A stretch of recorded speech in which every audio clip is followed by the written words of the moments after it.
गुड़िया और कूकू स्कूल में बैठे पढ़ रहे थे और उनकी मम्मा बाहर पेड़ के नीचे बैठी हुई थी। रानो चिड़िया, क्यों इतनी तकलीफ बर्दाश्त करती हो? इतनी गर्मी में यहाँ बैठी हुई हो।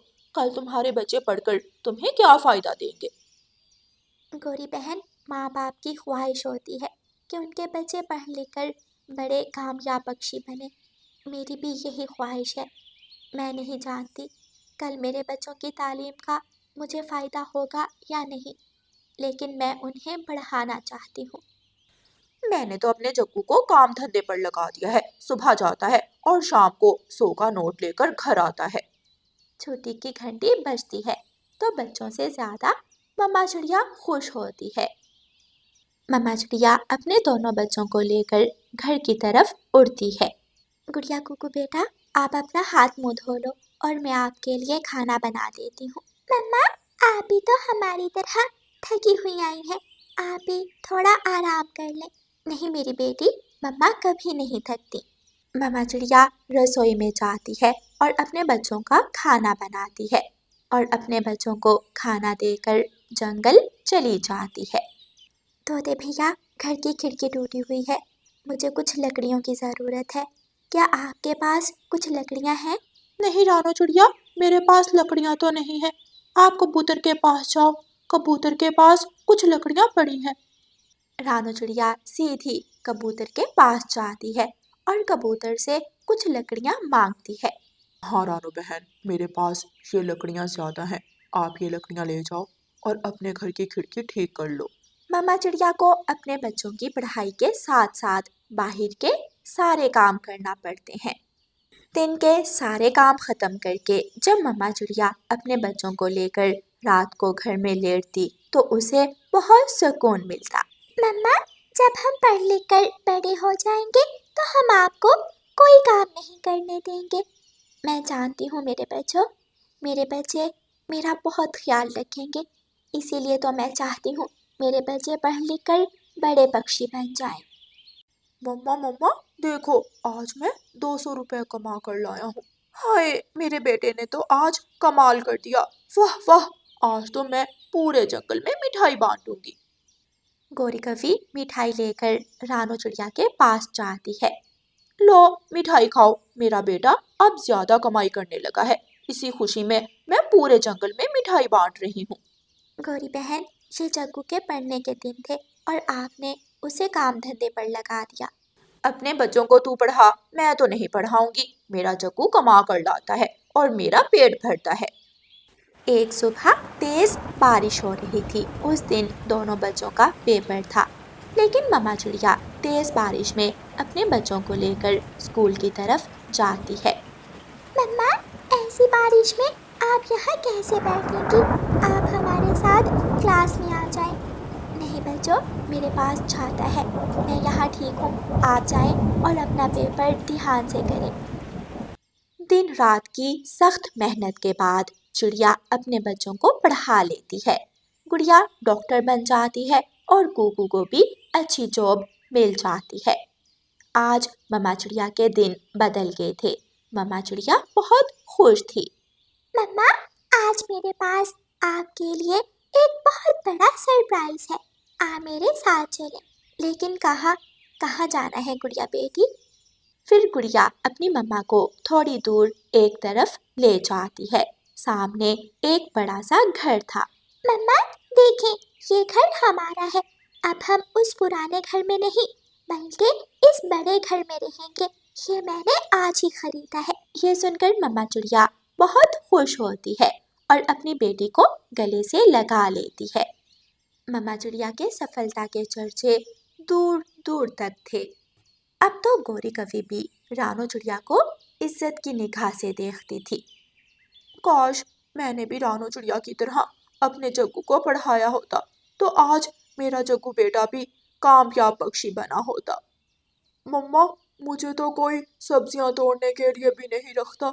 सब यही कहते हैं कि मैं अनपढ़ हूँ। हाँ बेटा, इसमें मेरी ही गलती है। मैंने ही आपको छोटी उम्र में कमाई करने लगा दिया था। कूकू अपनी कार लेकर अपने घर की तरफ जा रहा था कि रास्ते में जग्गू कौवा कूकू को रोक लेता है। कुकू भाई, मेरी मदद करो, मेरी मम्मा पेड़ से गिर गई हैं, मम्मा का सर फट गया है, उन्हें हॉस्पिटल तक ले जाएं। जग्गू जल्दी से मेरे साथ बैठ जाओ। कुकू जग्गू को लेकर जग्गू के घर की तरफ जाता है और गौरी कवि को अपनी गाड़ी में बिठाकर अपनी बहन गुड़िया के हॉस्पिटल पहुंचा देता है। गुड़िया गौरी कवि की मरहम पट्टी करती है।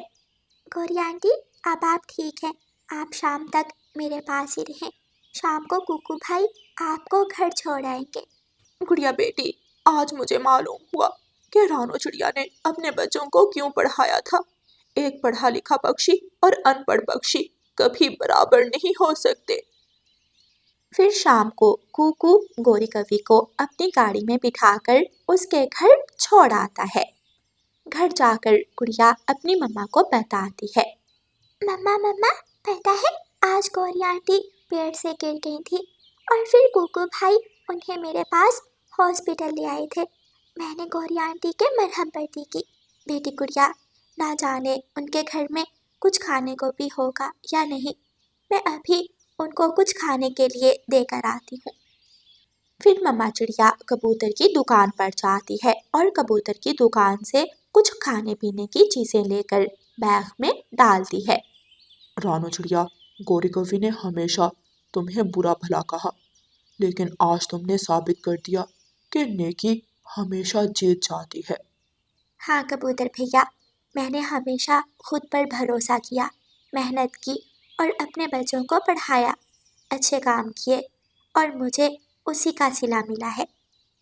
मम्मा चिड़िया खाने पीने की चीजें लेकर गौरी कवि के घर पहुंचती है तो गौरी कवि बहुत खुश होती है। बहुत बहुत शुक्रिया चिड़िया बहन, मेरे घर में तो सच में सब कुछ खत्म हो गया था। जग्गू को कई दिनों से काम नहीं मिला। चिंता ना करो गौरी बहन, कल अपने बेटे जग्गू को साथ लेकर मेरी बेटी के हॉस्पिटल चली जाना। मैं गुड़िया से कह दूँगी, गुड़िया इसे किसी काम पर रख लेगी। फिर दूसरे दिन गौरी कवि जग्गू को साथ लेकर गुड़िया के पास चली जाती है और गुड़िया जग्गू को एक ऑफिस में छोटी मोटी नौकरी दे देती है, जिससे गौरी कवि के घर का गुजारा अच्छी तरह होने लगता है। प्यारे दोस्तों, खूब दिल लगाकर पढ़ो, क्योंकि तालीम ही पक्षियों को इस काबिल बनाती है कि वो अपना और अपने परिवार का बोझ उठा सकें। और प्यारे दोस्तों, इस कहानी को लाइक, अपने दोस्तों के साथ शेयर और चैनल को सब्सक्राइब करना बिल्कुल मत भूलना। आपका धन्यवाद। रानो चिड़िया की ऐसी कहानियाँ सुनने के लिए YouTube सर्च बार में रानो चिड़िया की कहानी लिखें या फिर ये बटन दबाकर बोलकर कहें रानो चिड़िया की कहानी। गौरी कव्वी और कालू कौवा घर में सोए हुए थे कि आधी रात को गौरी कव्वी को भूख लग जाती है और वो उठकर बैठ जाती है। घर में तो खाने पीने को कुछ नहीं है, कहाँ जाऊँ, क्या करूँ? हाँ, कबूतर की दुकान से जाकर मिठाई चुरा कर खाती हूँ। गौरी कव्वी अपने घर से निकलती है। कबूतर की दुकान में ऊपर एक छोटा रोशनदान था। गौरी कव्वी उस रोशनदान से कबूतर की दुकान में घुस जाती है और मजे मजे से मिठाई खाने लगती है। गौरी कव्वी लड्डू खाती है, रसगुल्ले और गुलाब जामुन खाती है। पेट भर गया, अब चुपके से वापस चली जाती हूँ और उस गंदी आंखों वाले को कुछ पता नहीं चलेगा उसकी मिठाई कौन खा गया। गौरी कव्वी उसी रोशनदान से निकलकर घर चली जाती है। सुबह हो जाती है। कबूतर जब अपनी दुकान जाकर खोलता है तो उसे अपनी दुकान में मिठाई कम लगती है। ये तो मैंने 5 लड्डू रखे थे, 2 कैसे रह गए? दूसरी मिठाइयाँ भी कम है। फिर कबूतर का ध्यान थोड़ी दूर लड्डुओं के पास एक काले रंग के पंख पर जाता है। ये पंख तो गौरी कव्वी का है। मिठाई जरूर गौरी कव्वी ने ही चुराई होगी। कबूतर वो पंख उठा लेता है और वो पंख अपनी चोंच में लेकर कौवों के घर की तरफ जाता है। रास्ते में कबूतर को कालू कौवा मिल जाता है। कालू कव्वे, जरा गौर से देखो, ये पंख किसका है? ये पंख तो मेरी पत्नी गौरी कव्वी का है। मैंने पहचान लिया, शायद कहीं गिर गया होगा। ये पंख मुझे मेरी दुकान से मिला है और उसने मेरी दुकान से मिठाई चुराई है। वो घर में ही सोई हुई है, चलो हम उसे जाकर पूछ लेते हैं। कौवा कबूतर को अपने घर ले जाता है। गौरी, उठो गौरी। गौरी तुरंत उठकर बैठ जाती है। ये पंख तुम्हारा है? हाँ मेरा है, तो मैं क्या करूं? मेरी दुकान से मिठाई क्यों चुराई तुमने? ये पंख मुझे मेरी मिठाई की दुकान से मिला है। गंदी आंखों वाले, मैं सर फोड़ दूंगी तेरा। मैंने अपना शैम्पू बदला है, उससे मेरे पंख गिर रहे हैं, हवा से उड़कर तुम्हारी दुकान में चला गया होगा। गोरी, बंद दुकान में तुम्हारा पंख कैसे जा सकता है? तो अब तुम भी इस गंदी आंखों वाले के साथ मिल गए हो। अगर मुझे गुस्सा आ गया तो मैं इस कबूतर के बच्चे के साथ साथ तुम्हारी भी जान ले लूंगी। कबूतर वहां से चला जाता है। दोपहर के बाद गोरी अपने घर से निकलती है और अपनी सहेली पिंकी के पास जाती है। पिंकी, मैंने तो आज रात बहुत मजे किए। वो कैसे गोरी सहेली? मैंने कबूतर की दुकान से मिठाई चुरा कर खाई, बहुत मजा आया। लड्डू थे, रसगुल्ले थे, गुलाब जामुन थे, बहुत मजे मजे की मिठाइयाँ थी कबूतर की दुकान में। गौरी सहेली, मेरा भी मिठाई खाने को दिल कर रहा है, आज रात मुझे भी ले जाना अपने साथ। ठीक है, मैं आधी रात को आऊंगी, तुम उठ जाना। ऐसा ना हो कि मैं दरवाजे पर दस्तक देती रहूं और तुम सोती रहो। चिंता ना करो, मैं दरवाजा खुला ही छोड़ दूंगी। शाम के बाद कबूतर के पास रानो चिड़िया आती है। कबूतर भैया, मुझे 2 किलो लड्डू तो दे दें। चिड़िया रानी, मेरे पास लड्डू तो नहीं है, मैं अभी बना देता हूँ। ठीक है, मैं वहाँ पेड़ के पास बैठ जाती हूँ। चिड़िया थोड़ी दूर पेड़ के पास बैठ जाती है। कबूतर आग जलाता है और कढ़ाई ऊपर रखता है, घी गरम करता है और लड्डू बनाने शुरू करता है।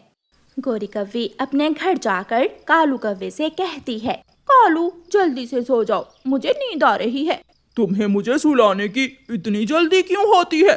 जब तक तुम जागते हो काएं काएं करते रहते हो, चुप करके सो जाओ। मुझे सुलाकर तुम जरूर किसी का भोजन चुराने जाती होगी। जिस दिन पकड़ी गई तो बहुत पछताओगी। गोरी कालू कव्वे की तरफ घूर कर देखती है और कालू कौवा चुप करके लेट जाता है।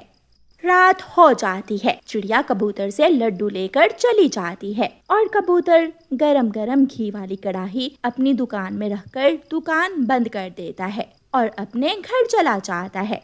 गोरी कव्वी को पिंकी को लेने जाना था, इसलिए आज गोरी कव्वी थोड़ी जल्दी ही अपने घर से निकलती है।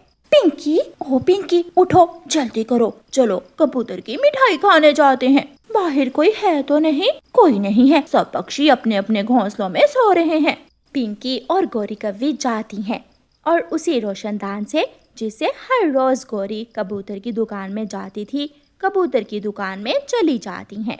पिंकी गुलाब जामुन खाने लगती है और गोरी कढ़ाई के पास पड़े लड्डू खाने लगती है। रोशनी बहुत कम थी, गोरी का पाँव फिसल जाता है और गोरी कव्वी गरम गरम घी वाली कढ़ाई में गिर जाती है। हाय, मैं मर गई। पिंकी, मुझे बचाओ।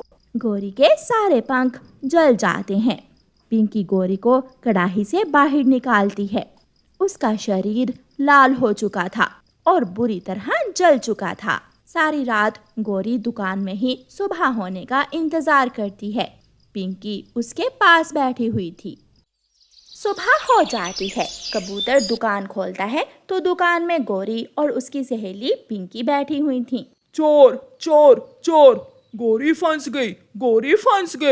कबूतर, मुझे माफ कर दो, मैं तो पहले ही चोरी की बहुत बड़ी सजा भुगत चुकी हूँ, मेरे पंख जल गए हैं। फिर कबूतर गोरी को छोड़ देता है और कालू कौवा एम्बुलेंस में डालकर गोरी कव्वी को ले जाता है। ऐसे गोरी कव्वी को चोरी की सजा मिलती है।